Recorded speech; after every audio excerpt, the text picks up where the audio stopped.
Did you ever think about becoming a software engineer? You probably have, because why else would you have clicked on this video? Becoming a software engineer is a long way of learning a lot of new things, so in this video I'm going to talk about 5 important things you should definitely learn before you start, because they will make your way a lot easier. If you're new to the channel, my name is Richard and I'm a software engineer from Switzerland. So let's not waste any more time and get straight into the first skill. The first skill you should learn is how to use IDEs. But what exactly are IDEs? IDE stands for Integrated Development Environment and is basically the software you use to write software. It's basically just a fancy text editor like Notepad, but it knows the programming language you're developing in, and it helps you with code highlighting and tells you if you make any syntax errors. There are a bunch of different IDEs out there which you can try out. Most of them are free and some others have typical subscription plans. But for starting out, the free ones should be more than enough for you. A great one to start learning with is Notepad++, which technically is not an IDE, but a very cool text editor which allows you to write code in. In my opinion, it's a great choice for beginners because it's really slim and doesn't have too many features to distract you, plus it's free. It's perfect to make your first experiences with coding and just to get a little used to the feeling. The second one I'd like to talk about is a very famous IDE called Visual Studio Code from Microsoft. It's also free and a lot more powerful than Notepad++.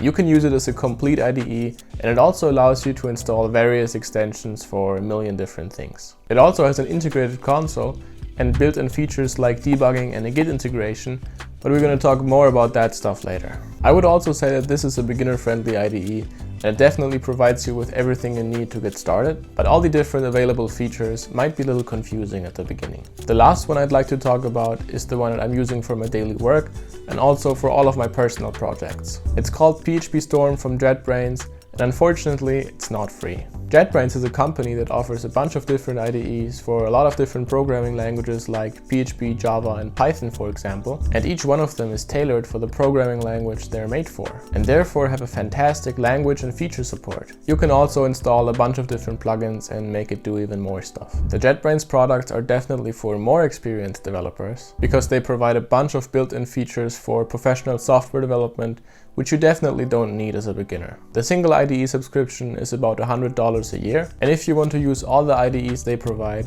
you can get the bundle for about $300 a year.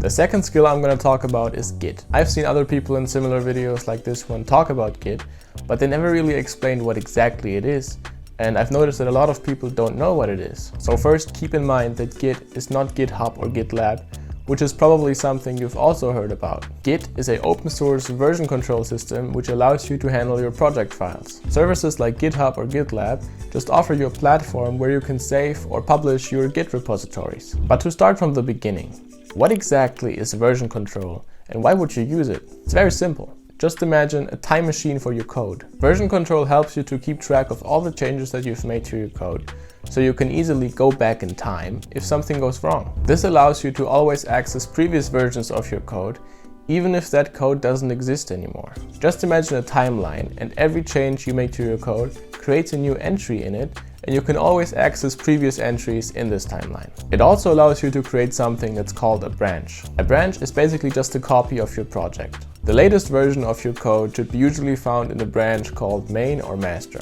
You can always create new branches which are just copies of the main branch to implement new features in a safe environment where you can't break anything. This process creates a second timeline which is separated from the main timeline. After the feature is done, you can merge the branch back into the main branch and reunite the two timelines. This might sound a little complicated right now, but as soon as you start using it, you will understand it quickly. This Git thing is a very normal process in the daily routine of a software engineer. It's very common that multiple people work on the same software project, so creating branches is super helpful to not interfere with the changes your colleagues made for their work. I'm sure you've heard of the word bug in relation to software before. A bug is just something that isn't working properly. It might be something small, like a little text that isn't positioned correctly, or it might be something bigger that's crashing your application. Whatever the problem is, it's a bug. Sometimes it's really hard to tell where exactly in your code something isn't going right, which is causing the bug. So in order to find and fix that bug, we need to do something that's called debugging. Debugging allows you to stop the execution of your code at a specific point of your choice and analyze what exactly is happening there. So you can slowly step through every single line of code that is going to be executed and really understand what's going on there and try to fix the problem. Debugging is a super helpful feature which not only helps you to find problems in your code, but can also help you to deeply understand what exactly it's doing, especially if someone else wrote the code you're looking at. It's an essential part of a developer's daily routine, and without debugging, the job would be much harder and sometimes even impossible to do. So if you're just starting to code, I would definitely recommend you to put some time into learning how to debug your code, because your future you will definitely thank you for this valuable skill.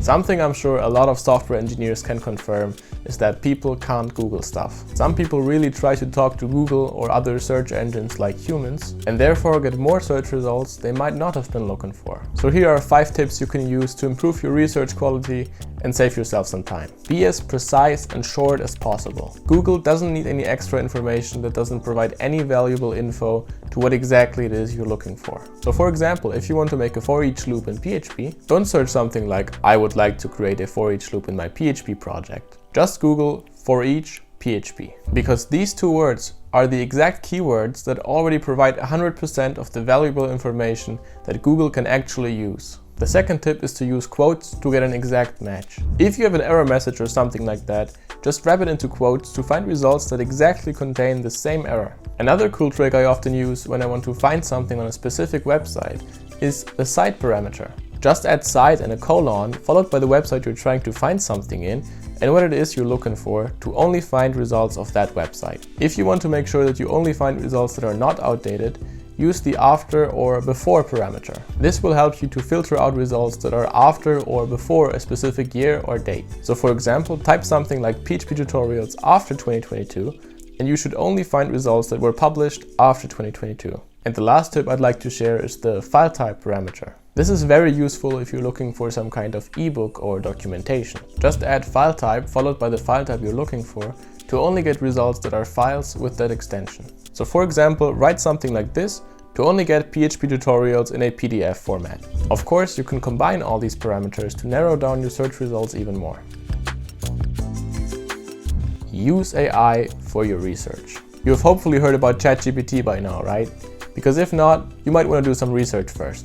I really stopped using Google as much as I did in the past, because nowadays I first ask ChatGPT. Don't get me wrong, you can't ask ChatGPT anything and expect it to be 100% right. That's not the case. But it's absolutely fantastic for software questions or IT problems in general. With AI, the shorter the better rule doesn't apply. It's the opposite. The more context and information about your problem you can supply, the better the answer will be. If you prompt a good question with enough context for the AI to understand what exactly you're trying to do, it will give you code examples or might even solve your problem perfectly, so you could copy-paste its output. That's usually not the case, but it definitely will give you a good idea on how to solve the problem you're facing.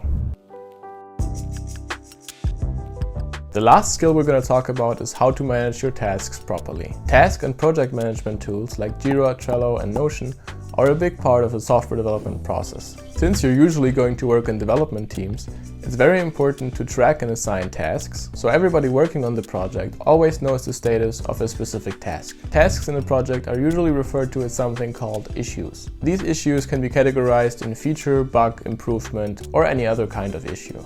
A typical feature issue consists out of a title, which summarizes the task in one sentence, a description, which provides more information about the task, attachments if additional files are required to complete the task, a status which shows you in which process state the task is, an assignee, the person who is working on the task, and the reporter, which is the person that created the issue. You can also write comments inside the issue to clarify any questions or document important information. As a beginner, it's important to learn to write precise and informative issues which describe the problem and possible solutions. The goal is that if one of your colleagues reads the issue, he immediately knows what to do and has all the necessary information to start working on the task. Task management is not only something for software development. It always makes sense to track your tasks in some kind of project board to keep a clear overview of what you still have to do. I'm using Notion to track all my tasks in general and also for my YouTube videos. Each video is a project file like this, in which I write my script and have all my project tasks which I have to finish before I can upload the video.